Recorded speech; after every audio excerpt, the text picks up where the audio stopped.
ഈശോ മിശിഹായ്ക്ക് സ്തുതിയായിരിക്കട്ടെ. ഞാൻ മാണിപ്പറമ്പിലച്ചൻ. മരിയൻ ധ്യാനം 172 എപ്പിസോഡ്. തിരുവചന ജപമാലയിലും തെയ്യത്തോക്കസിൻ്റെ വചനക്കൊന്തയിലും സാധാരണ ജപമാലയിലും നാം മരിച്ചവർക്ക് വേണ്ടി പ്രാർത്ഥിക്കുന്നുണ്ട്. ആ മരിച്ചവർക്ക് വേണ്ടിയുള്ള പ്രാർത്ഥനയെക്കുറിച്ചാണ് നമ്മൾ കഴിഞ്ഞ കുറച്ച് ക്ലാസ്സുകളായിട്ട് ചിന്തിച്ചുകൊണ്ടിരിക്കുന്നത്. മരിച്ചവരുടെ ഉയർപ്പിനെക്കുറിച്ച് നമ്മൾ ചിന്തിക്കുകയായിരുന്നു. ആത്മാവിന് വേണ്ടി പ്രാർത്ഥിക്കുക എന്ന് പറഞ്ഞാൽ ആൾക്ക് വേണ്ടി പ്രാർത്ഥിക്കുക എന്നാണ് അർത്ഥമെന്നും, ശരീരത്തിൻ്റെ ഉയർപ്പ് എന്ന് പറഞ്ഞാൽ ആളുടെ ഉയർപ്പ് ആണ് എന്നും, അത് ഹിന്ദുക്കൾ വിശ്വസിക്കുന്നത് പോലെ ആത്മാവിന് സ്വയമേവ ഉള്ള അമരത്വമല്ലെന്നും, ഗ്രീക്കുകാർ വിചാരിക്കുന്നത് പോലെ ആത്മാവിന് ശരീരം കൂടാതെ അങ്ങ് ജീവിച്ച് പോകാമെന്നുള്ള സങ്കല്പമല്ലെന്നും നാം കഴിഞ്ഞ ക്ലാസ്സിൽ കണ്ടു.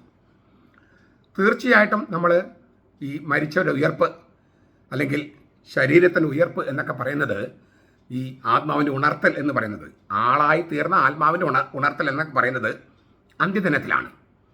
അതേക്കുറിച്ച് ബെനഡിക്ട് 16 മാർപ്പാപ്പ ഇങ്ങനെ രേഖപ്പെടുത്തിയിരിക്കുന്നു: ചരിത്രത്തിൻ്റെ അന്ത്യത്തിൽ മനുഷ്യവംശത്തിൻ്റെ മുഴുവൻ സഹവാസത്തിലാണ് ഈ മരിച്ചവരുടെ ഉയർപ്പ് സംഭവിക്കുക. അത് സൂചിപ്പിക്കുന്നത് മനുഷ്യൻ്റെ അമരത്വത്തിൻ്റെ സമൂഹാത്മക സ്വഭാവമാണ്. മനുഷ്യവംശത്തിൻ്റെ സാകല്യവുമായി ബന്ധപ്പെട്ടാണ് ആളുടെ അമരത്വം, മനുഷ്യൻ്റെ അമരത്വം. ആ മനുഷ്യവംശത്തിൽ നിന്നാണ്, ആ മനുഷ്യവംശത്തിലേക്കാണ്, ആ മനുഷ്യവംശത്തോടൊപ്പമാണ് വ്യക്തി ഈ ഭൂമിയിൽ ജീവിച്ചത് എന്നതിനാൽ രക്ഷ നേടുന്നതായാലും നഷ്ടപ്പെടുന്നതായാലും അതോടൊപ്പം തന്നെയാണ്.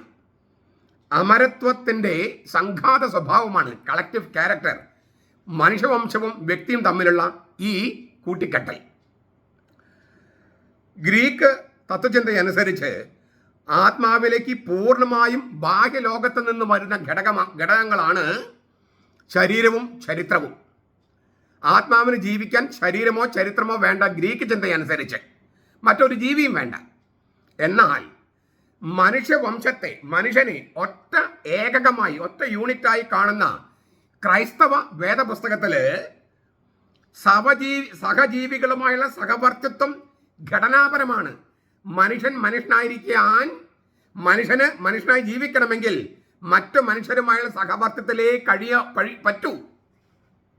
അപ്പോൾ മരണത്തിന് ശേഷം നമുക്ക് മറ്റു മനുഷ്യരുമായി സഹവർത്തിത്വമുണ്ട്. ക്രിസ്തുധർമ്മ പ്രവേശിക, നിങ്ങളുടെ കയ്യിൽ പുസ്തകം കാണും. ക്രിസ്തുധർമ്മ പ്രവേശിക 445 പേജാണ് ഞാനിപ്പോൾ കോട്ട് ചെയ്തത്. നമ്മൾ പുണ്യവാന്മാരുടെ ഐക്യം എന്നൊക്കെ പറയില്ലേ, പുണ്യവാന്മാരുടെ ഐക്യം. ആ പുണ്യവാന്മാരുടെ ഐക്യം എന്ന് പറയുന്നത് ഈ സംഗതിയാണ്. വിശ്വാസ പ്രവർത്തനങ്ങൾ പുണ്യവാന്മാരുടെ ഐക്യം ചൊല്ലുന്നുണ്ട്. പുണ്യവസ്തുവായ വിശുദ്ധ കുർബാനയിൽ പങ്കുചേരുന്നവരെല്ലാം പുണ്യവാന്മാരുടെ ഐക്യത്തിൽ പങ്കുചേരുന്നു. അതായത് നമ്മൾ ഈ ഭൂമിയിൽ ജീവിക്കുന്നത് മറ്റു മനുഷ്യരുമായ സഹവർത്തത്തിലാണ്. നാം രക്ഷ പ്രാപിക്കുന്നതായാലും രക്ഷ നഷ്ടപ്പെടുന്നതായാലും മറ്റു മനുഷ്യരുമായുള്ള ആ അവസ്ഥയിലേ പറ്റൂ. അല്ലാതെ ആത്മാവിന് ഇല്ലേ ശരീരവും വേണ്ട, പിന്നെ ചരിത്രവും വേണ്ട, ഗ്രീക്ക് ചിന്തയനുസരിച്ചും ഹൈന്ദവ തത്വശാസ്ത്രം അനുസരിച്ചും. അങ്ങനെയല്ല ക്രൈസ്തവ വിശ്വാസം. അത് മനസ്സിലാക്കാത്തത് കൊണ്ടാണ് ഈ ഗ്രീക്ക് തത്വചിന്ത യൂറോപ്പിലും ഹൈന്ദവ തത്വചിന്ത പൗരസ്ത്യ ദേശങ്ങളിലും പ്രത്യേകിച്ച് ഇന്ത്യയിലും രൂഢമൂലമായിട്ടുള്ളതിനാൽ ക്രൈസ്തവ വിശ്വാസം അതിൽ അന്തരമുള്ളതാണെന്ന് പറഞ്ഞാൽ അത് മണ്ടത്തരമാണെന്നാണ് ആൾക്കാർ വിചാരിക്കണേ. അതുകൊണ്ടാണ് ഈ കമന്റ് ബോക്സിലൊക്കെ അങ്ങനെ ചിലർ ഇടുന്നത്.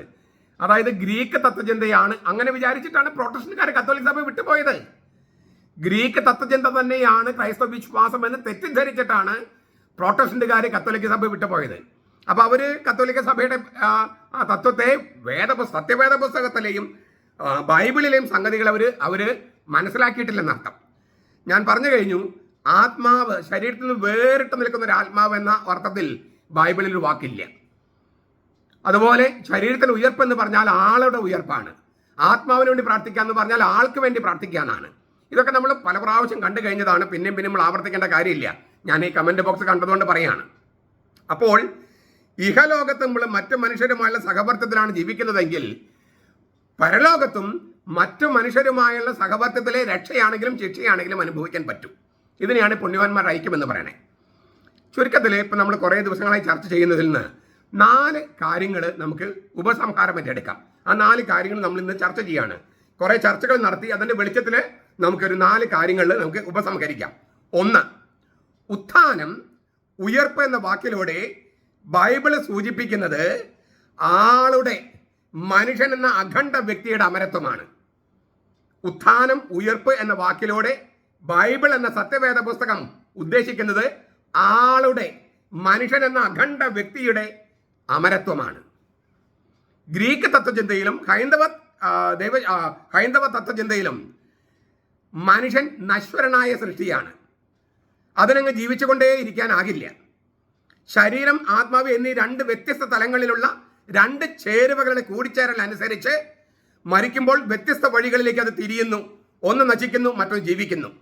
ഇതാണ് ഹൈന്ദവ തത്വചിന്തയും അതുപോലെ ഗ്രീക്ക് തത്വചിന്തയും.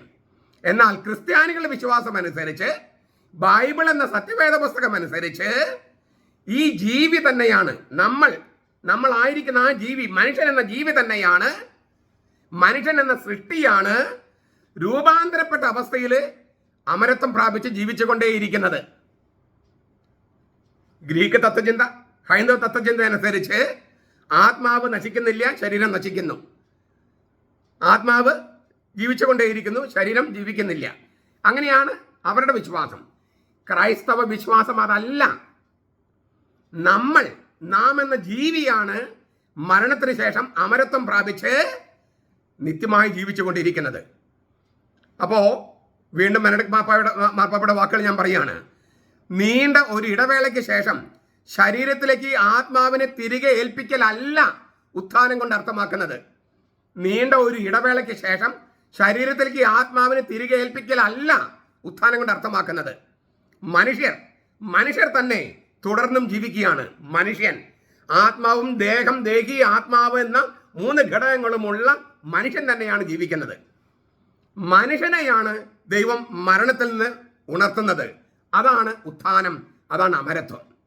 മനുഷ്യനെ, ആത്മാവിനെ മാത്രമല്ല, മനുഷ്യനെ, ശരീരത്തെ മാത്രമല്ല, മനുഷ്യൻ എന്ന സാകല്യ വ്യക്തി, അഖണ്ഡ വ്യക്തി, ആ മനുഷ്യനെയാണ് ദൈവം മരണത്തിൽ നിന്ന് ഉണർത്തുന്നത്. അതാണ് അമരത്വം, അതാണ് ഉയർപ്പ്. ഇതാണ് ഒന്നാമത്തെ കൺക്ലൂഷൻ.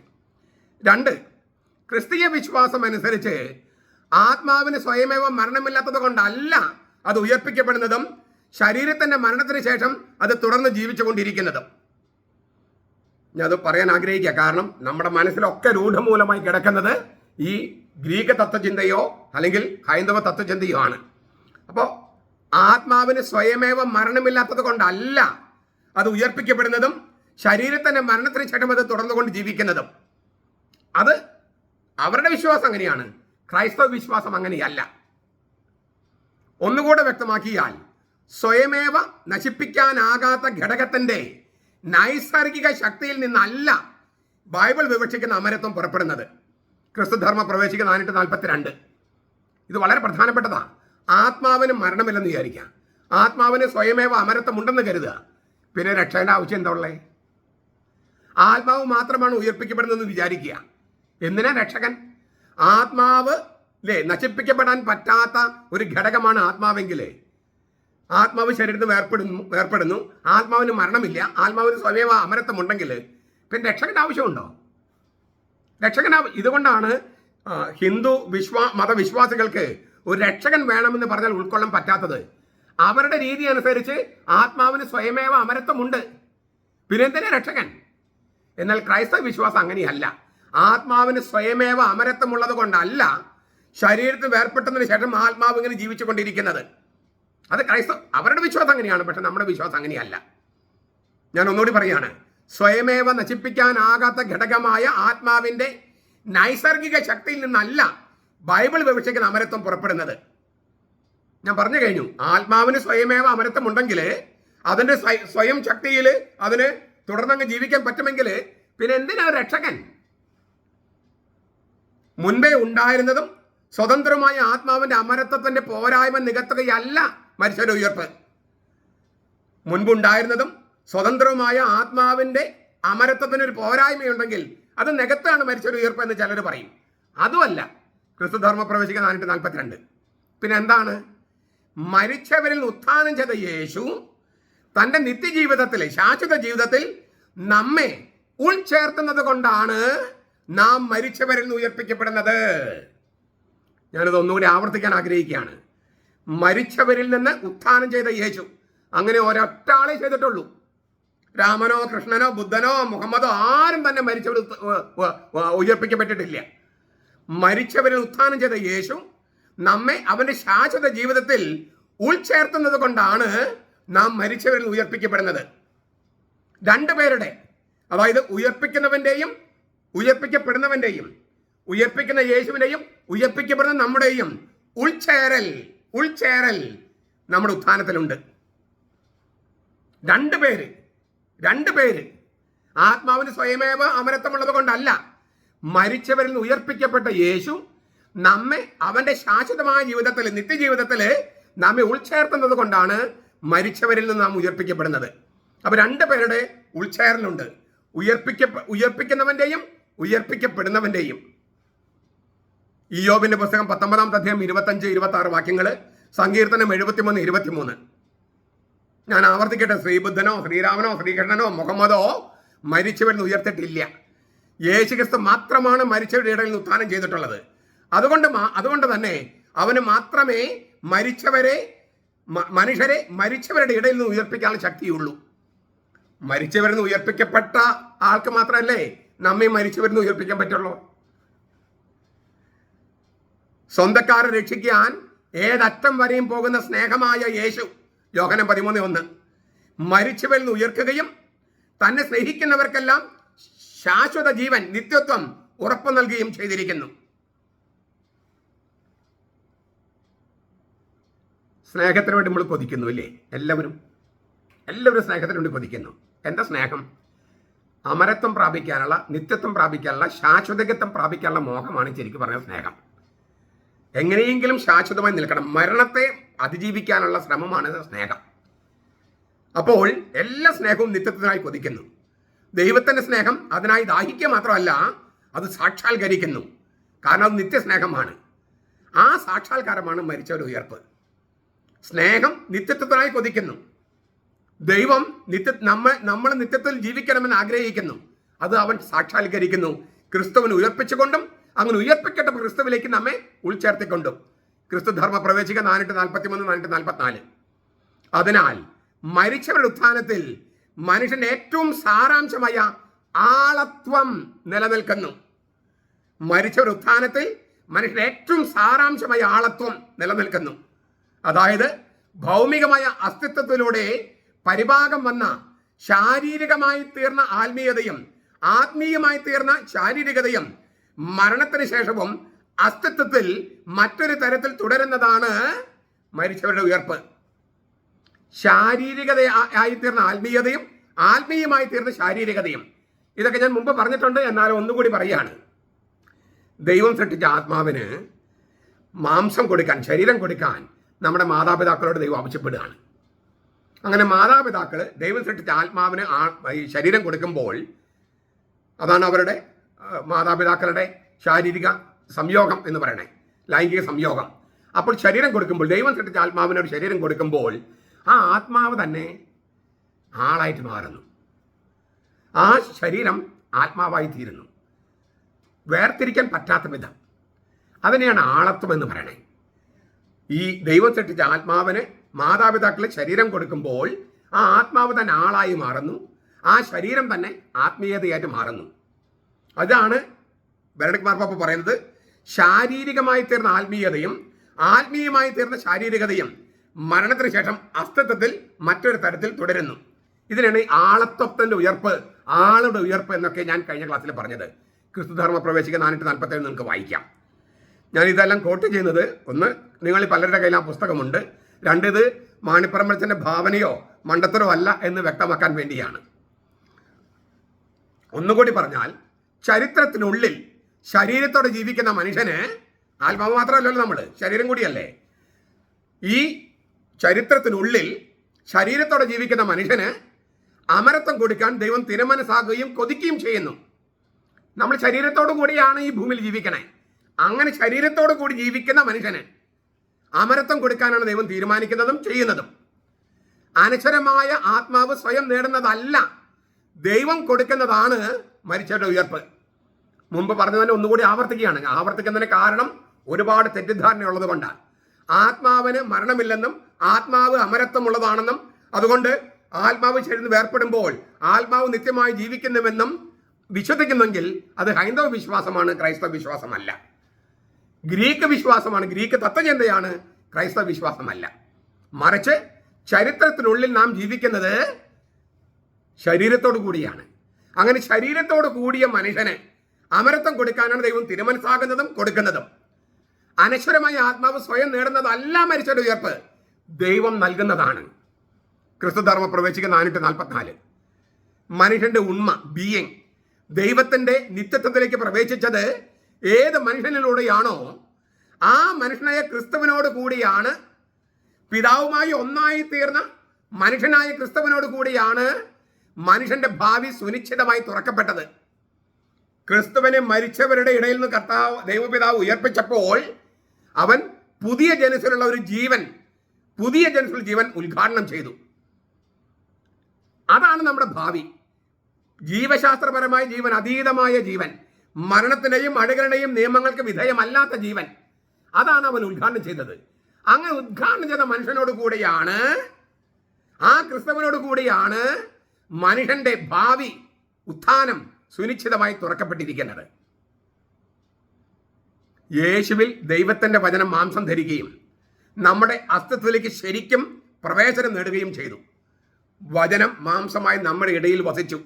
ദൈവത്തിന്റെ ലോഗോസ് മാംസം ധരിച്ച് നമ്മുടെ അസ്തിത്വത്തിലേക്ക് പ്രവേശിച്ചു, ശരിക്കും പ്രവേശിച്ചു. അവൻ മരിച്ചു ഉത്ഥാനം ചെയ്തപ്പോൾ തന്റെ ശരീരം കബറിടത്തിൽ ഉപേക്ഷിച്ചോ? ഇല്ലല്ലോ. ശരീരത്തോടു കൂടിയല്ലേ ഉയർപ്പിക്കപ്പെട്ടത്? ശരീരത്തോടു കൂടിയാണ് അവന്റെ ഉയർപ്പ്. അങ്ങനെ ചെയ്തപ്പോൾ ദൈവത്തിന്റെ തന്നെ ഉണ്മയ്ക്കുള്ളിൽ മനുഷ്യന്റെ അസ്തിത്വം ഒരർത്ഥത്തിൽ അതിന്റെ ജോമെട്രിക്കൽ പ്ലേസ് കണ്ടെത്തുകയായിരുന്നു. ദൈവം മനുഷ്യനായി മണ്ണിൽ വന്നു, മാംസം ധരിച്ച് മണ്ണിൽ വന്നു, നമ്മുടെ മനുഷ്യന്റെ അസ്തിത്വത്തിലേക്ക് പ്രവേശിച്ചു. അങ്ങനെ മാംസമായി തീർന്ന ദൈവം, മനുഷ്യനായി തീർന്ന ദൈവം മരിച്ചവരിൽ നിന്ന് ഉയർപ്പിക്കപ്പെട്ടു. അപ്പോൾ അവൻ ഉയർപ്പിക്കപ്പെട്ടത് ശരീരത്തോടു കൂടിയാണ്. അങ്ങനെ ചെയ്തപ്പോൾ, ശരീരത്തോടു കൂടി ഉയർപ്പിക്കപ്പെട്ടപ്പോൾ നമ്മുടെ ശരീരത്തിന് ഉയർപ്പ്, ദൈവത്തിന്റെ ഉണ്മയ്ക്കുള്ളിൽ മനുഷ്യനൊരു സ്ഥാനം, നമുക്ക് മനുഷ്യനെന്ന ആൾക്കൊരു സ്ഥാനം, അതാണ് ഈ മരിച്ചവരുടെ ഉയർപ്പ് എന്ന് പറയുന്നത്. ക്രിസ്തുധർമ്മ പ്രവേശിക 403, പേജ് 403. ദൈവത്തിൽ നമുക്ക് ഒരു ഇടം, അതാണ് സ്വർഗം. ദൈവത്തിൽ നമുക്ക് ഒരു ഇടം, അതാണ് സ്വർഗം. കാരണം മനുഷ്യനോടുള്ള ദൈവത്തിന്റെ സംഭാഷണമാണ്, വചനമാണ് ജീവൻ. മനുഷ്യനോടുള്ള ദൈവത്തിന്റെ സംഭാഷണം അല്ലേ? മിണ്ടിയും പറഞ്ഞിരിക്കണമെന്ന് പറയില്ലേ? നമുക്ക് മറ്റൊരാൾക്ക് വേണ്ടി ജീവിക്കാൻ പറ്റുള്ളൂ എന്ന് പറയില്ലേ? ഇതിനൊക്കെയാണ് സംഭാഷണം എന്ന് പറയണേ.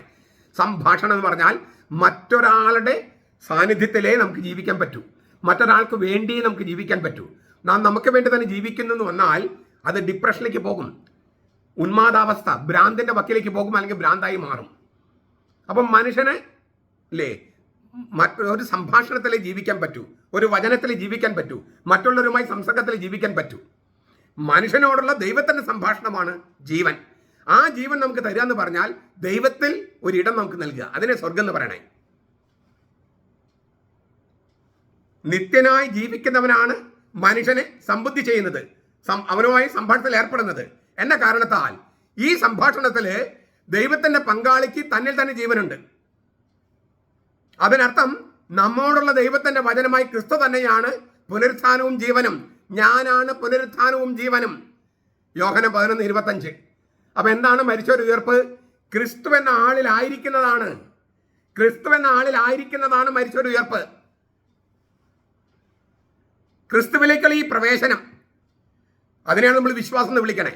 വിശ്വാസം ഇങ്ങനെ മനസ്സിലുള്ള ഒരു സംഗതിയല്ല, ഭാവനയല്ല. അങ്ങനെയാണ് പെന്തക്കോസ്തക്കാരും യഹോവസാക്ഷികളും ദൈവസഭക്കാരും കരുതണേ. വിശ്വാസം എന്ന് പറഞ്ഞാൽ ഭാവന അല്ല, ക്രിസ്തുവിലേക്കുള്ള പ്രവേശനമാണ് വിശ്വാസം, ക്രിസ്തുവിലേക്കുള്ള പ്രവേശനം.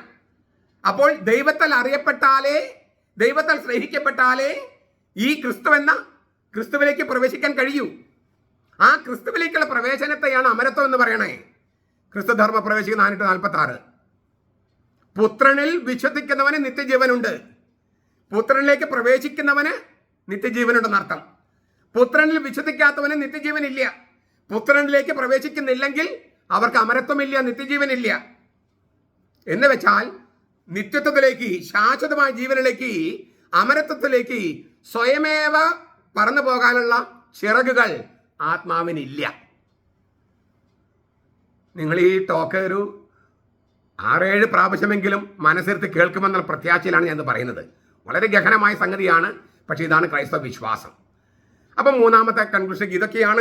ഈ മരിച്ചവർ ഉയർപ്പെങ്കിൽ നമ്മൾ മൂന്നാമത്തെ ഉപസംഹാരത്തിലേക്ക് എത്തുക, അതിൻ്റെ കൺക്ലൂഷനിലേക്ക് എത്തുകയാണ്. ലോകാവസരത്തിൽ മാത്രം നടക്കുന്ന അകലെയുള്ളൊരു സംഭവമല്ല പുനരുത്ഥാനം. ക്രിസ്തുവിലേക്ക് പ്രവേശിക്കുകയാണ് പുനരുത്ഥാനം. ഞാൻ പറഞ്ഞല്ലോ, വിശ്വാസത്തിലൂടെ അത് ഇപ്പോൾ സംഭവിക്കുകയാണ്. വിശ്വസിക്കുന്നവൻ ദൈവവുമായിട്ട് നിത്യമായി ജീവിക്കുന്ന ശാശ്വത ജീവനുള്ള ദൈവമായി സംഭാഷണത്തില. ഈ സംഭാഷണമാണ് മരണത്തെ അതിശയിക്കുന്ന നിത്യജീവൻ. ദൈവമായുള്ള സംഭാഷണമാണ് ഈ മരണത്തെ അതിശയിക്കുന്ന നിത്യജീവൻ. വിശ്വാസം ഉദ്ഘാടനം ചെയ്ത ക്രിസ്തുവുമായുള്ള ജീവിതം പുനരുത്ഥാന ജീവിതത്തിന് ആരംഭമായതിനാൽ അത് മരണത്തെ അതിശയിക്കുന്നു. ഫിലിപ്പി ലേഖനം 1:23, 2 കൊരിന്ത്യർ 5:28, 1 തെസ്സലോനിക്ക 5:10. വിശ്വാസത്തിന് ഈ സംഭാഷണം തന്നെയാണ് നിത്യജീവൻ. അതിനെ തകർക്കാൻ മരണത്തിന് കഴിയില്ല. ക്രിസ്തുധർമ്മ പ്രവേശിക്കുക 446. ക്രിസ്ത്യാനിയുടേത് ക്രിസ്തുവിലേക്കുള്ള ഉൾച്ചേരലായതിനാലും ക്രിസ്തു എന്നേക്കും ജീവിക്കുന്നവനായതിനാലും ഇപ്പോഴേ നിത്യജീവനിൽ, ശാശ്വതമായ ജീവനിൽ ആയിരിക്കുന്നവനാണ് ക്രിസ്ത്യാനി. ക്രിസ്തുധർമ്മ പ്രവേശിക കത്തോലിക്ക സഭയുടെ മതബോധനം 10:20, 1020. ക്രിസ്ത്യാനിയുടേത് ക്രിസ്തുവിലേക്കുള്ള ഉൾച്ചേരലായതിനാലും ക്രിസ്തു എന്നേക്കും ജീവിക്കുന്നവനായതിനാലും ഇപ്പോഴേ ക്രിസ്ത്യാനി നിത്യജീവനിലായിരിക്കുന്നു. അങ്ങനെ നിത്യജീവനിലായിരിക്കുന്നവൻ മാത്രമാണ് ക്രിസ്ത്യാനി. പേരുകൊണ്ട് മാത്രം ക്രിസ്ത്യാനിയായ പോരാ. മാരകപാപം ചെയ്യുകയും അതിൽ മരണം വരെ തുടരുകയും ചെയ്താൽ മാത്രമേ ഈ നിത്യജീവൻ നഷ്ടപ്പെടൂ. മാരകപാപം ചെയ്യുകയും പശ്ചാത്തപിക്കാതെ മരണം വരെ അതിൽ തുടരുകയും ചെയ്താൽ മാത്രമേ ഈ നിത്യജീവൻ നഷ്ടപ്പെടൂ. അല്ലെങ്കിൽ ഈ നിത്യജീവൻ നഷ്ടപ്പെടില്ല. ഇതാണ് മൂന്നാമത്തെ നമ്മൾ നിഗമനം. ഇനി നാലാമത്തെ നിഗമനം, അമർത്യത അഥവാ നിത്യജീവന് സംഘാത സ്വഭാവമുണ്ട്. നമ്മൾ സൂചിപ്പിച്ചു. അത് പുണ്യവാന്മാർ ഐക്യമെന്ന് നമ്മൾ പറയുന്നെന്ന് പറഞ്ഞു. ഭൂമിയിൽ ഒരു മനുഷ്യ സമുദായത്തിലെ മനുഷ്യന് ജീവിക്കാൻ പറ്റൂ. മറ്റുള്ളവരുമായുള്ള സഹവർത്തിത്വത്തിലെ മനുഷ്യന് ജീവിക്കാൻ പറ്റൂ. മറ്റ് ജന്തുക്കളെ പോലെ അല്ല നമ്മൾ. മറ്റ് ജന്തുക്കൾക്ക് അങ്ങനെ വേണ്ട. മനുഷ്യൻ സാമൂഹിക ജീവിയാണ്. മറ്റ് മനുഷ്യരുടെ സാന്നിധ്യത്തിലെ മനുഷ്യൻ ജീവിക്കാൻ പറ്റൂ. മനുഷ്യ സമുദായത്തോടൊപ്പമുള്ള സഹവാസമാണ് അമരത്വം അഥവാ നിത്യജീവൻ. ഒറ്റയ്ക്കാക്കപ്പെട്ട ആത്മാവല്ല, മനുഷ്യൻ തന്നെയാണ് ജീവിക്കുന്നത് എന്നതിനാൽ മാനുഷിക സഹവർത്തത്തിന്റെ അംശവും ഭാവി ജീവിതത്തിന്റെ ഭാഗമാണ്. ഇക്കാരണത്താൽ മനുഷ്യവംശത്തിന്റെ ഭാവി മൊത്തത്തിൽ പൂർത്തീകരിക്കുമ്പോൾ മാത്രമേ ഓരോ വ്യക്തിയുടെയും ഭാവി ജീവിതം പൂർണ്ണത കൈവരിക്കുള്ളൂ. പൂർണ്ണത കൈവരിക്കുന്നത് ലോകാവസാനത്തിലാണ്. സമയത്തിന്റെ സമാപ്തിയിൽ സാർവത്രിക വിധിക്ക് ശേഷം നീതിമാന്മാർ ശരീരത്തിലും ആത്മാവിലും മഹത്വീകൃതരായി ക്രിസ്തുവിനോടുകൂടെ ഭരിക്കും. കത്തോലിക്ക സഭയുടെ മതബോധനം 1042.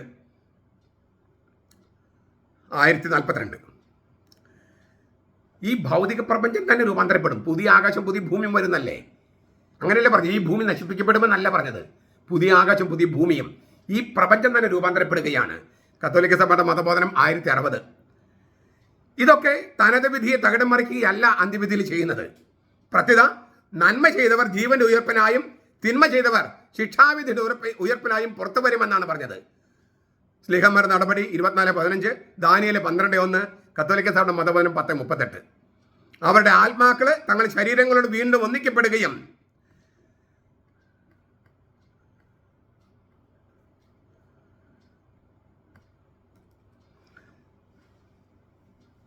ഒന്നിക്കപ്പെടുകയാണ്. അത് രക്ഷയ്ക്കാണെങ്കിലും ശിക്ഷയ്ക്കാണെങ്കിലും അവർക്ക് ലഭിച്ച സ്ഥലം, പ്രതിഫലം, അത് നിത്യശിക്ഷയോ നിത്യരക്ഷയോ ആകാം. അവർക്ക് ലഭിച്ച സ്ഥലമല്ല പ്രതിഫലം. അവർ ശരീരത്തോടുകൂടി അനുഭവിക്കാൻ വേണ്ടിയാണിത്. തീർച്ചയായും ഈ അന്തിമ രൂപാന്തരത്തിൻ്റെ രീതി നമുക്ക് അറിഞ്ഞുകൂടാ. കത്തോലിക്ക സഭയുടെ മതബോധനം 1048 ഞാൻ ഈ പറയുന്നത്. ഞാൻ ഇതൊന്ന് ഈ അവസാനത്തെ കാര്യം ഒന്ന് പറഞ്ഞിട്ട് ഞാൻ അവസാനിപ്പിക്കാം. നമ്മൾ മരിക്കുമ്പോൾ തന്നെ ഒരു വിധി, അതിൻ്റെ തനത് വിധി എന്ന് പറയണേ. ലാസറിൻ്റെയും ധനവാനെയും ലാസറിൻ്റെയും കഥയിൽ അത് പറയുന്നുണ്ട്. അത് അന്ത്യവിധിക്ക് ശേഷമുള്ള സംഗതികളല്ലല്ലോ.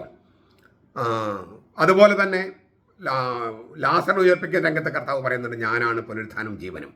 അപ്പോൾ ഒരു തനത് വിധിയുണ്ട്. വെളിപാട് പുസ്തകത്തിൽ വിശുദ്ധരുടെ ആത്മാവുകൾ എന്ന് വെച്ചാൽ വിശുദ്ധര് തന്നെ സ്വർഗത്തിലെ സിംഹാസനം താഴെ ഇരുന്ന് അവരുടെ പ്രാർത്ഥനകൾ സമർപ്പിക്കുന്നുണ്ട്. അന്ത്യവിധിക്ക് ശേഷം അല്ലല്ലോ. അന്ത്യവിധിക്ക് ശേഷം പിന്നെ വിശുദ്ധരുടെ പ്രാർത്ഥനകൾ എന്തിനാ? വിശുദ്ധരുടെ പ്രാർത്ഥനകൾ വേണമെന്ന് വെളിപാട് പുസ്തകം പല പ്രാവശ്യം ആവർത്തിച്ച് പറഞ്ഞിട്ടുണ്ട്. 6-ാമത്തെ അധ്യായം 9 മുതൽ 13 വരെ വാക്യങ്ങളിൽ രക്തസാക്ഷികളുടെ ആത്മാവുകൾ പ്രാർത്ഥിക്കുന്നുണ്ട്. 8-ാമത്തെ അധ്യായം 1 മുതൽ 4 വരെ വിശുദ്ധരുടെ പ്രാർത്ഥനകൾ 2 പ്രാവശ്യം പറഞ്ഞിട്ടുണ്ട്. അതുപോലെ തന്നെ 5-ാമത്തെ അധ്യായത്തിലും 7-ാമത്തെ അധ്യായത്തിലും അതുണ്ട് വെളിപാട് പുസ്തകം. അപ്പോൾ ഏക മധ്യസ്ഥനുള്ളത് കൊണ്ട് വിശുദ്ധരുടെ പ്രാർത്ഥനകൾ വേണ്ട എന്നല്ല, വേണമെന്നാണ് ബൈബിൾ പറയണേ. പെന്തക്കോസ്തക്കാരും ദൈവസഭക്കാരും ഒക്കെ യഹോവാസാക്ഷികളൊക്കെ ഏത് ബൈബിളാണ് വായിക്കുന്നത് എനിക്ക് അറിഞ്ഞുകൂടാ. അവർ പറയുന്ന ഏക മധ്യസ്ഥനുള്ളതുകൊണ്ട് വിശുദ്ധരുടെ പ്രാർത്ഥനയും വേണ്ട, മാതാവിൻ്റെ മറിയത്തിൻ്റെ പ്രാർത്ഥനയും വേണ്ടെന്നൊക്കെയാണ്. ബൈബിൾ പറയുന്നത് മറിച്ച. ഞാൻ ഈ പറഞ്ഞ ടെക്സ്റ്റുകളൊക്കെ വായിച്ച് നോക്കുക നിങ്ങൾ. വിശുദ്ധരുടെ പ്രാർത്ഥനകൾ വേണമെന്ന് അവിടെ എഴുതിയിട്ടുണ്ട്.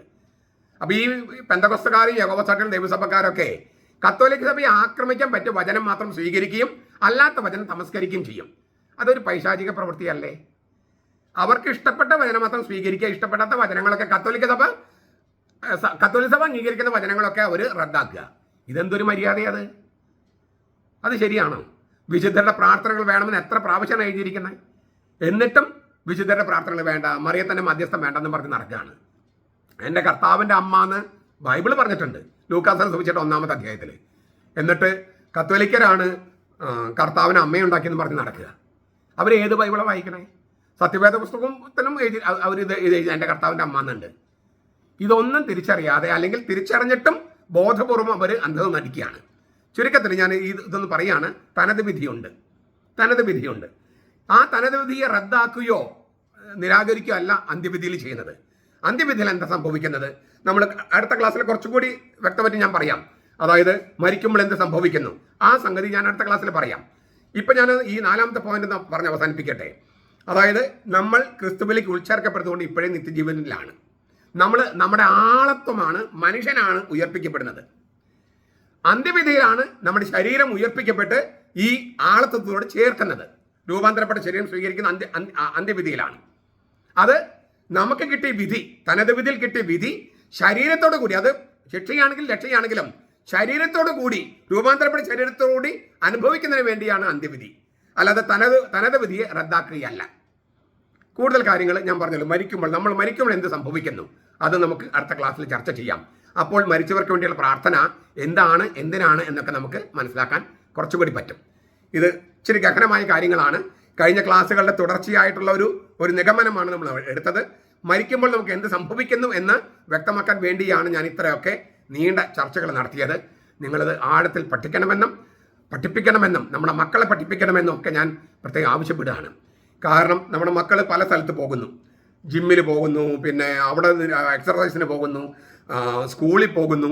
അപ്പോൾ അവിടെയെല്ലാം കേൾക്കുന്ന ഈ ഫിലോസഫികളും തത്വചിന്തകളൊക്കെ വായിച്ചും കേട്ടും അതാണ് ശരി എന്ന് വിചാരിക്കാൻ സാധ്യതയുണ്ട്. അപ്പം നമ്മൾ കൃത്യമായിട്ട് പഠിപ്പിച്ചില്ലെങ്കിൽ നമ്മുടെ മക്കൾ തെറ്റായ വഴികളിലേക്ക് പോകാനും തെറ്റായ പാഷാണ്ഡതകളിലേക്ക്, അബദ്ധ സിദ്ധാന്തങ്ങളിൽ പോകാൻ സാധ്യതയുണ്ട്. കാരണം ഈ അന്തരീക്ഷത്തിൽ മുഴുവൻ ഇത്തരത്തിലുള്ള ഈ തെറ്റായ പ്രബോധനങ്ങൾ കിടക്കുകയാണ്. കൺഫ്യൂഷൻ ഉണ്ടാക്കുന്ന, ആശയക്കുഴപ്പമുണ്ടാക്കുന്ന, പിന്നെ നമ്മൾ തന്നെയാണ് ദൈവം എന്നുള്ള മട്ടിലുള്ള ഈ ചിന്തകളൊക്കെ ധാരാളമുണ്ട്. ബുദ്ധമതവും അങ്ങനെയൊക്കെ ആ തരത്തിൽ അവതരിപ്പിക്കുകയാണല്ലോ. ദൈവം വേണ്ട, സ്വർഗമുണ്ട്, നിർമ്മാണമുണ്ട്, മോക്ഷമുണ്ട്, പക്ഷെ ദൈവം വേണ്ട, അങ്ങനെയുള്ള നിരീശ്വര മതങ്ങളൊക്കെയുണ്ട്. ഇതൊക്കെ നമ്മുടെ സമുദായത്തിൽ സ്വാധീനം ചെലുത്തുന്നുണ്ട്. നമ്മൾ വിശ്വസിക്കുന്നത് എന്തെന്ന് കൃത്യമായി പഠിപ്പിച്ചില്ലെങ്കിൽ നമ്മുടെ മക്കൾക്ക് തെറ്റുപറ്റാം, നമുക്കും തെറ്റുപറ്റാം. അങ്ങനെ സംഭവിക്കുന്നു എന്നുള്ളതാണ് ഈ നമ്മൾ കാണുന്നത്. അതിനാൽ കൃത്യമായി നമ്മൾ എന്താണ് വിശ്വസിക്കുന്നതെന്ന് കൃത്യമായി പഠിപ്പിക്കാൻ ഈ പ്രബോധനങ്ങൾ നിങ്ങൾ അറിഞ്ഞിരിക്കേണ്ടത് അത്യാവശ്യമാണ്. ഞാൻ പറഞ്ഞതെല്ലാം കത്തോലിക്ക സഭയുടെ മതബോധനവും ക്രിസ്തുധർമ്മ പ്രവേശവും ഒക്കെ വെച്ചിട്ടാണ് ഞാൻ നിങ്ങളുടെ മുമ്പിൽ പറഞ്ഞത്. അതിനാൽ ഇത് വെറും മണ്ടത്തരമായി കണക്കാക്കാതെ, ഇതും ഞങ്ങൾ ഇതുവരെ കേട്ടിട്ടില്ല, അതുകൊണ്ട് ഇതൊന്നല്ല എന്ന് വിചാരിക്കാതെ കത്തോലിക്ക സഭയുടെ മതബോധനമാണ് ഞാൻ പറയുന്നത് എന്നുള്ള കാര്യം തിരിച്ചറിഞ്ഞ് അച്ഛന്മാരും മുതിർന്നവരും ഇത് വായിച്ച് ഇത് കേട്ട് നിങ്ങളെ പഠിപ്പിക്കണമെന്ന് ഞാൻ പ്രത്യേകം ആവശ്യപ്പെടുകയാണ്, അഭ്യർത്ഥിക്കുകയാണ്. നമ്മുടെ കർത്താവ് ഈശോ മിശിഹായുടെ കൃപയും പിതാവായ ദൈവത്തിൻ്റെ സ്നേഹവും പരിശുദ്ധാത്മാവിൻ്റെ സഹവാസവും നാം എല്ലാവരോടും കൂടി ഉണ്ടായിരിക്കട്ടെ, ഇപ്പോഴും എപ്പോഴും എന്നേക്കും. ആമേൻ.